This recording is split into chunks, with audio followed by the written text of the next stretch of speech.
नमस्कार, मैं अर्पिता मिश्रा आज आप लोगों के समक्ष श्वसन नामक टॉपिक लेकर के उपस्थित हुई हूँ। इसमें हम लोग श्वसन तंत्र से परिचय श्वसन तंत्र के परिचय से अवगत होंगे। श्वसनांग की परिभाषा, श्वसन क्यों आवश्यक है, श्वसन तंत्र की परिभाषा, श्वसन के प्रकार और श्वसन प्रक्रिया में भाग लेने वाले अंग जैसे टॉपिक के बारे में डिस्कस करेंगे और इसको हम थॉरोली जानेंगे। जैसे हम जानते हैं कि हमारे शरीर में वृद्धि के लिए, विकास के लिए यानी कि पोषण के लिए हमें भोजन की आवश्यकता होती है। ये भोजन जब हम लेते हैं, हमने डाइजेस्टिव सिस्टम पढ़ा है जिसमें हम ये जानते हैं कि जो भोजन हम लेते हैं कार्बोहाइड्रेट, वसा, प्रोटीन के रूप में, तो ये अपने सरलतम रूप में टूट करके हमारे डाइजेस्टिव सिस्टम के द्वारा यानी पाचन तंत्र के द्वारा वो ब्लड में मिलता है, जहां से ये प्रत्येक शरीर की प्रत्येक कोशिकाओं तक जाता है और वहीं से फिर ये ऊर्जा का हमें पोषण प्रदान करता है। अब दो चीजें आती हैं, पोषण और ऊर्जा। तो पोषण तो हमें भोजन से मिलता है।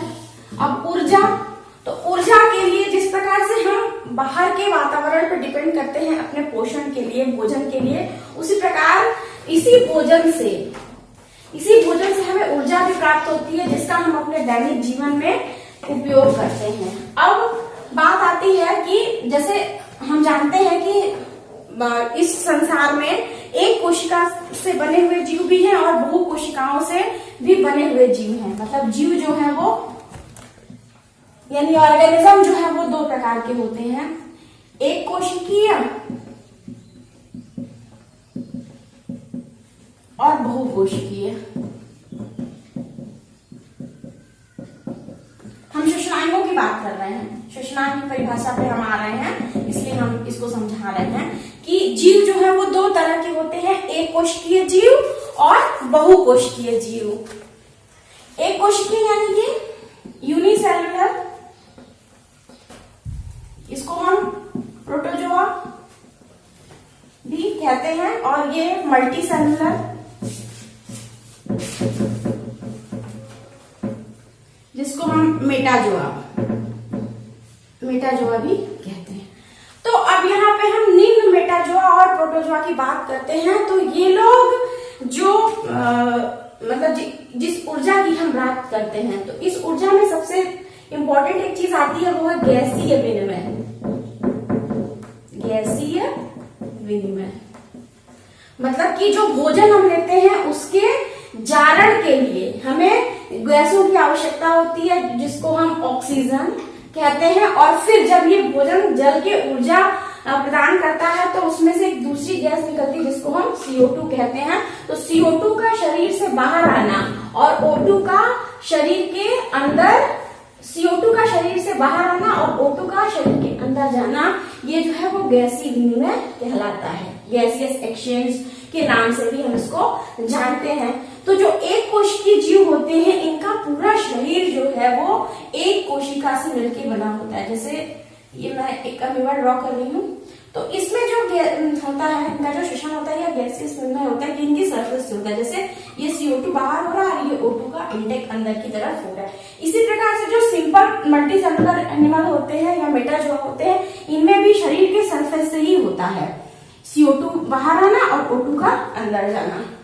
लेकिन जैसे जैसे जीव का शरीर बढ़ता जाता है, जैसे जैसे जीव का शरीर बढ़ता जाता है, तो ये पॉसिबल नहीं है कि उसकी हर कोशा तक इस प्रकार ऑक्सीजन जो है वो जाए और बाहर निकले। तो इस गैस को शरीर के अंदर ले जाने यानी ऑक्सीजन को अंदर ले जाने के लिए और CO2 को बाहर लाने के लिए, गैसीय विनिमय के लिए, मीन्स ये तो गैसीय विनिमय ही है, तो गैसीय विनिमय के लिए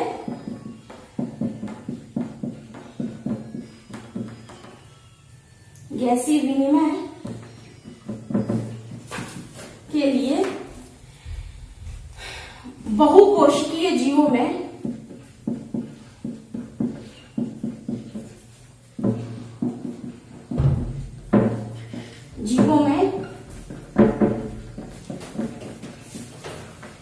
विशिष्ट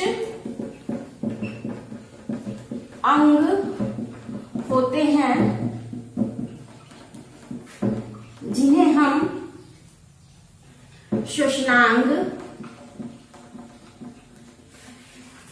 करते हैं। गैसीय विनिमय के लिए विशिष्ट बहुकोशिकीय गैसीय विनिमय के लिए बहुकोशिकीय जीवों में विशिष्ट अंग होते हैं जिन्हें हम श्वसनांग कहते हैं। तो ये श्वसनांग की परिभाषा निकल करके आई। अब जैसे अब हम बात कर रहे हैं यहाँ पे जंतुओं में श्वसन के बारे में। तो जंतुओं में जैसे जब हम श्वसन के बारे में बात कर रहे हैं तो यहाँ मैंने एक छोटा सा चार्ट बनाया है जिसके माध्यम से हम समझ सकते हैं कि कैसे गैसीय विनिमय होता है कुछ जंतुओं में, मतलब इनकी ऑर्गेनाइजेशन बॉडी का जिनका कॉम्प्लेक्स होता जाता है वहां पर। तो वहां पे क्या होता है कि वातावरण से स्वच्छ हवा में सांस लेना। तो सांस लेंगे हम, तो सांस जो है वो हम अपने नासाद्वार के द्वारा यानी नॉस्ट्रिल्स के द्वारा सांस लेंगे, जो कि विंड पाइप से होता हुआ फेफड़े तक जाएगा, जिसमें कि O2 का वहन होगा। और फिर ये रक्त संचरण का मतलब कि हमारे ब्लड में मिक्स होगा ब्लड सर्कुलेशन सिस्टम के द्वारा, यानी रक्त परिसंचरण तंत्र के द्वारा इसका वहन होगा और ये फिर शरीर की प्रत्येक कोशिका तक पहुंचेगा, जहां से जो हमने निम्नतम रूप में भोजन जो है, जो जैसे ग्लूकोज के रूप में जो भोजन इकट्ठा है हमारा, जो हमारे शरीर को पोषण देता है, वो जो है उसका ऑक्सीकरण होगा। तो वहां से एनर्जी प्राप्त होगी और फिर कार्बन डाइऑक्साइड गैस वहां से निकलेगी और फिर से वो आके हमारे ब्लड में मिक्स होगा और वहां से फिर वो फेफड़ों तक आएगा और फेफड़ों से फिर वो वातावरण में मुक्त हो जाएगा। तो यहाँ पे क्या होगा कि इस अवस्था में हवा में ऑक्सीजन की मात्रा घट जाएगी और CO2 की मात्रा बढ़ जाएगी। तो ये जंतुओं में श्वसन हुआ। अब दूसरी चीज पे हम आते हैं।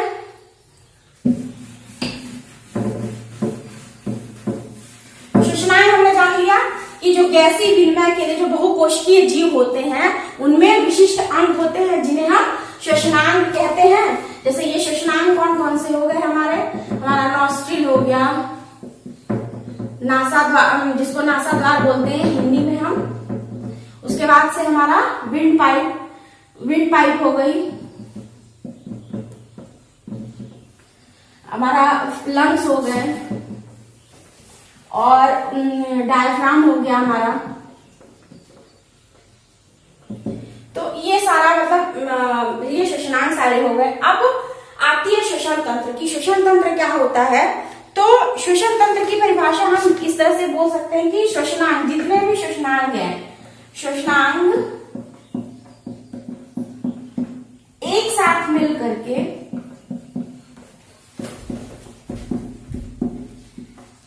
श्वसन तंत्र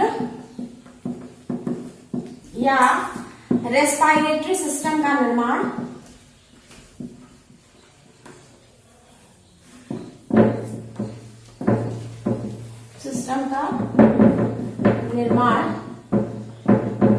करते हैं। अब यहां पे ये हो गए श्वसन तंत्र की परिभाषा की। श्वसनांग, जब सभी श्वसनांग एक साथ मिलते हैं तो वो श्वसन तंत्र या रेस्पिरेटरी सिस्टम का निर्माण करते हैं। अब आती है कि जैसे जीव जो है वो आवास के आधार पर हम इनको दो भाग में बांट सकते हैं, जलीय है, स्थलीय है और तो जैसे जलीय और स्थलीय, तो जलीय यानी कि एक्वेटिक जो है और स्थलीय यानी टेरेस्ट्रियल। तो एक्वेटिक में जो है जैसे मछलियां वगैरह जो होती है इनमें जो श्वसन होता है गिल्स या क्लोन के द्वारा होता है फैल, और जो टेरेस्ट्रियल होते हैं इनमें जो मेन अंग होते हैं वो फेफड़े होते हैं। इसमें जो मेन अंग होते हैं वो फेफड़े होते हैं। और अभी जैसे अभी हमने पैरामीशियम वगैरह की बात की तो इनमें शरीर के सतह से ही होता है, यानी त्वचीय श्वसन जिसको हम कहते हैं। और जो प्लांट्स होते हैं तो प्लांट्स में स्टोमेटा के द्वारा जो श्वसन की प्रक्रिया प्लांट्स में होती है वो स्टोमेटा के द्वारा होती है। तो ये हो गया कि श्वसन प्रक्रिया में कौन कौन से अंग भाग लेते हैं। अब है श्वसन के प्रकार। तो श्वसन के प्रकार पे जब हम आते हैं तो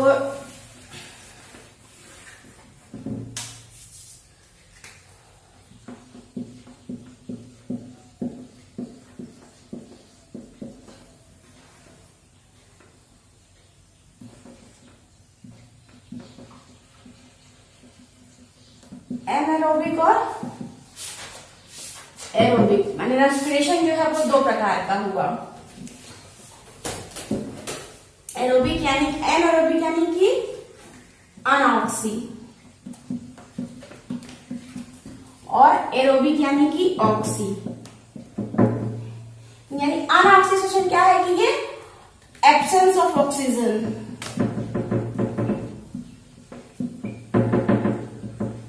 और ऑक्सी जो है इसमें ऑक्सीजन मस्ट, ऑक्सीजन इसमें मस्ट है।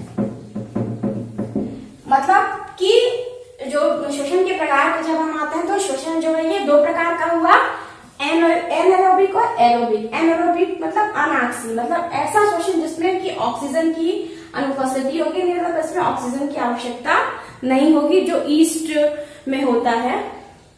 फर्मेंटेशन भी जिसको हम कहते हैं, किण्वन की प्रक्रिया भी बोलते हैं। और दूसरी होती है एरोबिक यानी कि ऑक्सीडेशन, जिसमें ऑक्सीजन की आवश्यकता होती है। और अभी हम लोगों ने पढ़ा कि गैसीय विनिमय, तो गैसीय विनिमय यानी कि CO2 का शरीर से बाहर आना और ऑक्सीजन का शरीर के अंदर जाना ही क्या है, गैसीय विनिमय है। जैसे कि यहाँ पर ये मैंने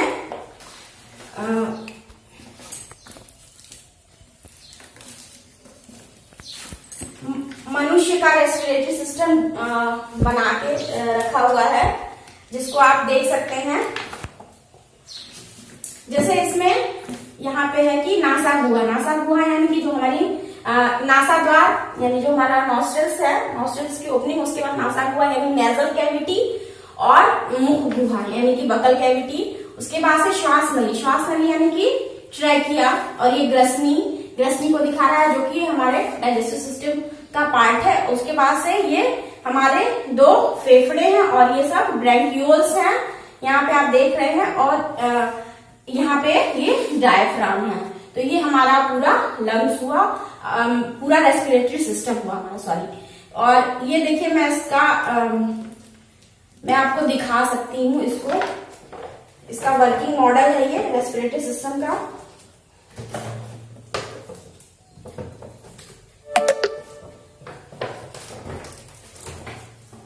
यहाँ पे मैंने इसको उल्टा कर दिया है फूकने के को इजीली बनाने के लिए। जैसे देखिए मैं जब इसको फूक रही हूँ, यानी कि हम ऑक्सीजन को शरीर के अंदर ले जा रहे हैं, तब क्या हो रहा है,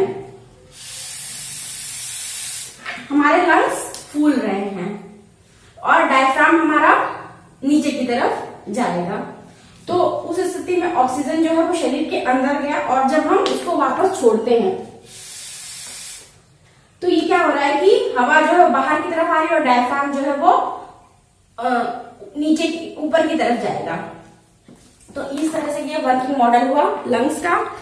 और अब जैसे कि हमने यहाँ पे दो चीजें हैं, एक हमने कहा कि जैसे कि श्वसन, जो हमारा पूरी श्वसन की प्रक्रिया है, श्वसन की प्रक्रिया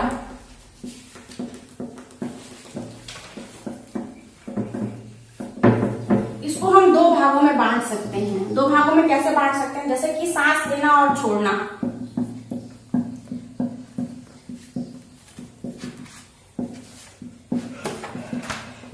तो केवल सांस लेना और छोड़ना ही श्वसन के अंतर्गत नहीं आता है। दूसरी जो होती है जिसको हम कोशिकीय श्वसन कहते हैं, सेलुलर रेस्पिरेशन, जो कि एक्चुअल श्वसन यही है। कोशिकीय श्वसन ही जो है वो एक्चुअल रेस्पिरेशन है, जिसको हम सेलुलर रेस्पिरेशन कहते हैं, जो हमारी शरीर की प्रत्येक कोशिकाओं में होता है। सांस लेना और छोड़ना, जैसे हम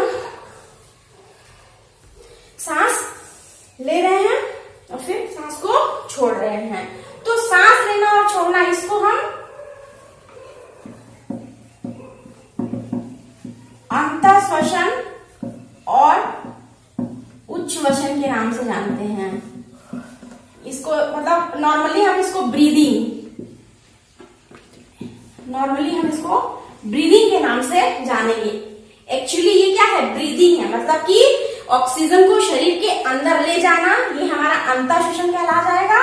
और उच्छ्वसन यानी कि कार्बन डाइऑक्साइड को शरीर फेफड़ों के द्वारा शरीर की प्रत्येक कोशिका से बाहर निकालना, ये उच्छ्वसन कहलाएगा। यानी सांस लेना और छोड़ना, इस प्रोसेस को हम ब्रीदिंग के नाम से जानते हैं।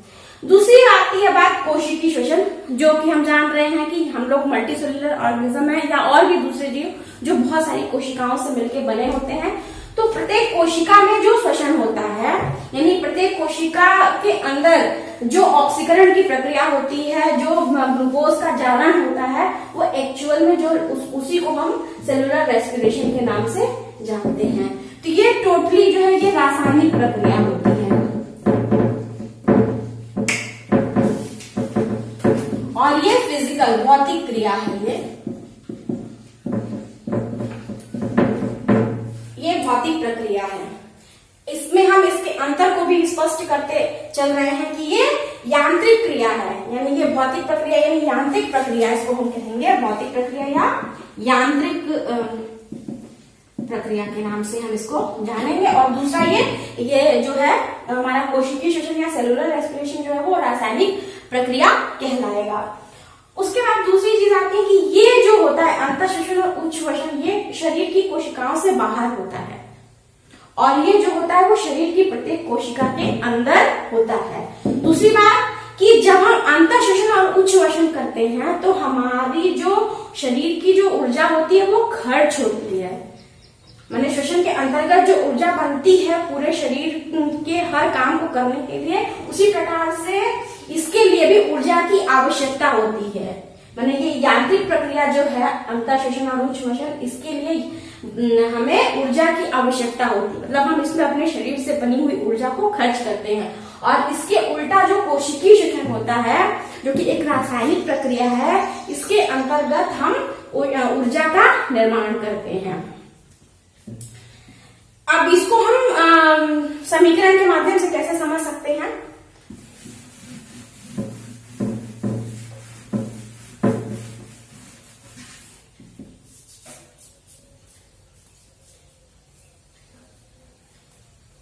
श्वसन, ग्लूकोज,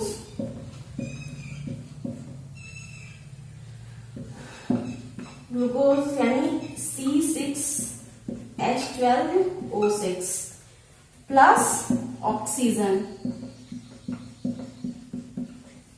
यानी 6O2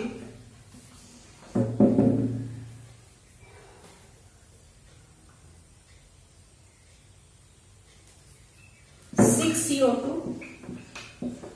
यानी कि कार्बन डाइऑक्साइड